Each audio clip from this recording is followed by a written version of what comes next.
Hello everyone. I will, as described, now tell you something about VR, virtual reality, and the experience of creating and experiencing an ancient city through virtual reality.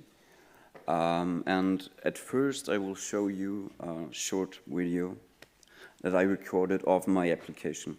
It's like a little run-through through all the little things you can explore. And after that, that's not supposed to be there, sorry.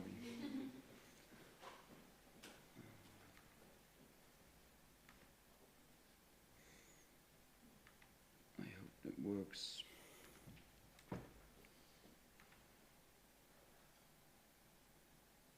So, okay.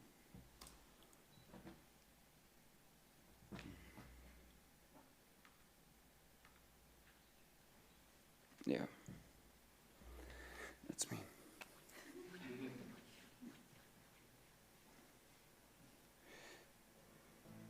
Okay, that's the music. I will guide you a little bit through that. That's when you actually have the VR glasses on, you can walk through the whole world of Brigantium as I created it. I did everything from the modeling through texturing, everything on my own. The most important part I learned was that if you're dealing with a new technology and you're not really into it, you learn mostly through your failures. And I had a little bit of a feedback loop because I had to do everything many times again and again. Next part in virtual reality, what's a little bit crucial, if you build a whole city, if you create a whole city, and you try to implement that in a virtual reality application, virtual reality, you have the problem that virtual reality glasses, for example, like Oculus Quest 2, isn't capable of, it has limitations quality-wise. And that's the problem, because at first I thought it would be easy to create and implement everything with the highest quality. It wasn't really working because you've got lacking frames. And so I had to kind of experiment a little bit. What could I do, especially the water? If, I couldn't use, it's really, how should I say it, it costs a lot of performance to create water and to render it, so yeah. And through all this experience and through all these little things, here you can see the amphora I created, that's a little gamification element. I also implemented to make it more interesting. And yeah, it's also possible to more or less go through all Brigantium and visit every spot. And to go further, I now want to go a little bit into the details.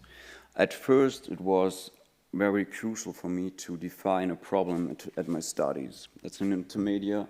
You have to find a problem, and then you have to find a solution for a problem.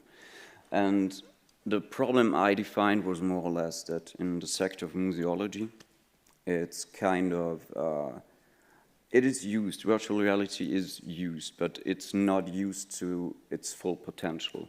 Because many, I think that it's a problem because many are not really used to the technology or to the whole potential of the technology. And so I thought it would be a good idea, because I always was in kind of the direction. I've got a kind of a passion for virtual reality, 3D, and so on. So it was for me pretty easy to decide that I wanted to take this as to find a solution for this problem. And yeah, through a cooperation with the Vorarlberg Museum and with the university, I did start to explore all the pros and cons of creating a virtual reality application. So the problem was defined about constant feedback, design thinking. That's also a very important part on that, because you always got to circle back a little bit when you find a problem. But it's mostly a process of constant feedback that helps you. You've got constantly to talk to people who are really in the field of experience. For example, with the Vorarlberg Museum, it was a good part that I could get feedback from the archaeology, from the archaeologists. I don't know, yeah, and that was a good part, because all of the buildings I did create were in kind of, they are pretty near, close to the reality, pretty close to the reality. But it was in the beginning, it was a bit difficult, of course. Advantages of virtual reality are, of course, that you can. That was my goal in the beginning. I wanted to create something that is kind of an experience, that you can experience the Brigantium, the ancient city, and not only create something that's a one-on-one recreation, because that's not really so interesting. And I wanted to show also the museum what's capable, what you can do with all the technology, what also are further possibilities regarding gamification elements, for example, because you can, the virtual reality experience as itself is kind of special because you are in a world. And most people, the first time they dive into a virtual reality experience, I don't know, but it's always the same. They are a little bit surprised that it's kind of that new for them, and it's pretty a spectacular experience at first. And so, yeah, that's also the first reason, because I thought that this could help the museum to, if you want to make an exhibition with certain elements, certain real elements, you could combine this with virtual reality, or further with augmented reality. The theory behind my project, that's in combination with virtual reality, is regarding to multi-sensual learning. That means if you, for example, if you take the Oculus Quest 2, the virtual reality glasses, and you have also 2 controllers, and you can interact. That's a kind of a different form, because you're not only staring at a PC or a TV. You're really in that world. You can interact with controllers and so on, and you can move. But mainly with the controllers, but you can move. And through that, you can implement gamification elements that help you dive in a little bit more and deeper into the world. And therein, I see a little an advantage because it can give you a much deeper experience as itself. Yeah, now let's go. And that was the first prototype I created. That's not VR. That's I rendered some images, and I did create some kind of experimental interface, and also implement gamification elements. At the point when I did test these elements, I came to the conclusion that it was too much. the whole prototype was nice and looked really good, but it was too much because the experience of Brigantium didn't work. People did forget that the main goal was to explore Brigantium, and was only then about gamification elements, about trading, about finding certain things out, but mostly the people forgot that they really had to explore Brigantium, and so I had to reduce it in an intelligent way. But also that's a point, a really important point of the design thinking process. If you create a prototype, you test it, and you go back where we started when you failed. And the try, fail, repeat process is very important. Through failures, you learn pretty quickly. So then the first virtual reality prototype I did create, I did create the first characters, the first buildings and storytelling elements. I did animate them. I did create the characters, did rig them. Rigging means nothing. It means no more than that you create a skeleton for a 3D character, so we can animate them in a more realistic way. Without skeleton, it's a bit, it's difficult. What did work well with the virtual reality prototype? Well, at first nothing did work well, but it did come out pretty quickly that I had to change many things. And in the end, it worked pretty well.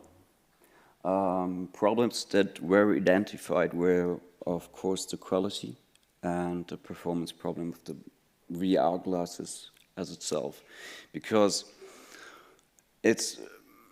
there are many virtual reality games, but many virtual reality games did really want to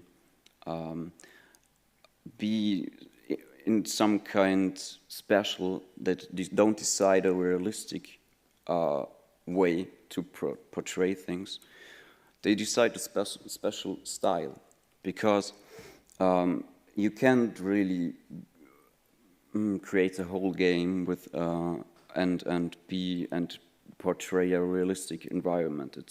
It's possible, but for normal or for standard VR glasses, it's a little bit difficult. And so for the Oculus Quest 2, for example, it's really difficult. And so I had also to work with that problem as well. The next steps. So here you can see the Kaiser Kult Temple. It's called Kaiser Kult Temple. I don't know the English word for that. I'm sorry. The potential between VR and AR. The virtual reality application I created is, I at first I wasn't really sure what happens with my virtual reality application, because I at first thought I just create this for my own, more or less, and I'm just creating this for my bachelor project, from a bachelor thesis, and then it's more or less not important anymore. But so it happened to be important, more or less, because I tested it in the Vorarlberg Museum, and they were pretty more or less impressed, and did tell me that they want to go on with the project. And yeah, of course, I said yes, and in regarding that, I will continue this project with my master thesis and augmented reality. And the difference between augmented reality and virtual reality is also pretty important to know, because if you take Google glasses, the Google Lens, for example, augmented reality is like a layer over the reality. If you, for example, look at this chair, Google Lens can tell you some details about the chair, but the chair is still the reality. You can see through everything. That's the difference between augmented reality and virtual reality. And virtual reality has the advantage that you can at least portray some things in a realistic way. That's pretty difficult with the Google Lens and with augmented reality, because it's more in an analytic sense, it's more in a more scientific way, I would say. But yeah, I think that it's a pretty interesting topic, because virtual reality as itself is used in many different branches, in many different, for example, in the industry, in the medical sector. For example, if if you are at, I don't know, at the university mechatronics, and you want to get known, you want to understand a certain object, you could portray this also in virtual reality or in augmented reality. And this is more the problem that the sector of museology has a little bit. I wouldn't say it's a problem, but they are a little bit hasty with, or not hasty, they're a little bit not so, a little bit concerned with the technology, I think, if they don't see the use in it. And that was my goal, to change this a little bit, and I hope I did this.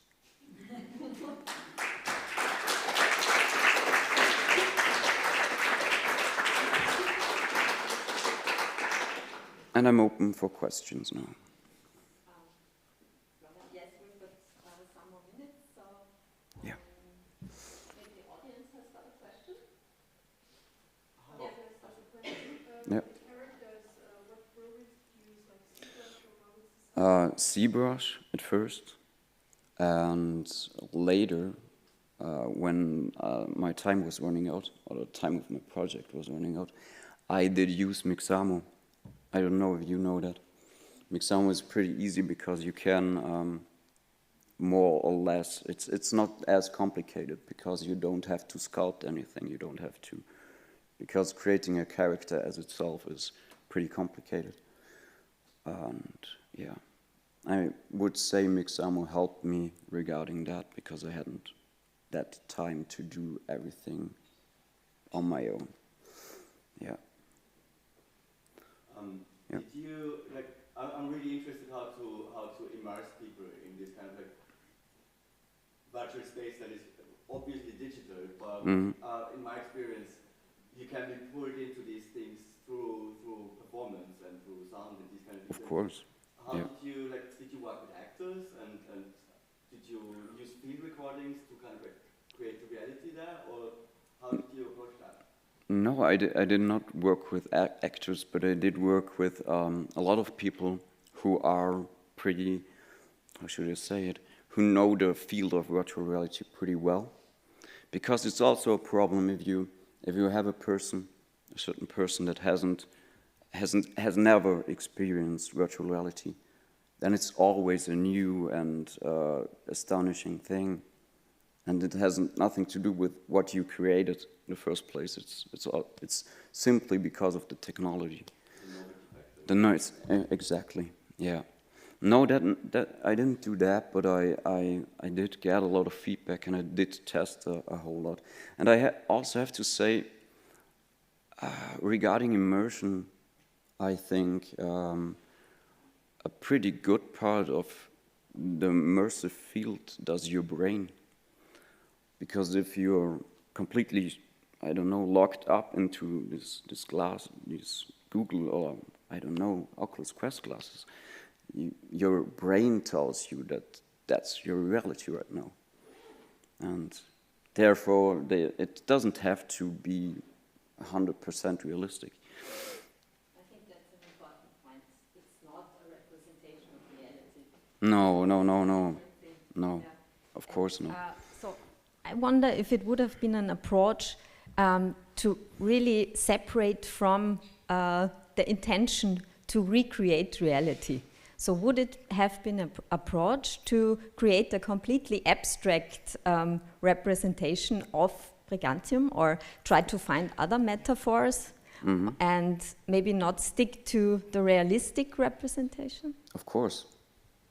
I would have loved to do that, but I had always in mind that I'm creating something more or less also for a museum, and therefore I did think that kind of experimental way wouldn't be the right approach. But maybe we can go on with a more experimental approach. Of course, I would love to do that, because it's in that way it's more, you can experiment more, and it's pretty good as well as for a master thesis. Yeah.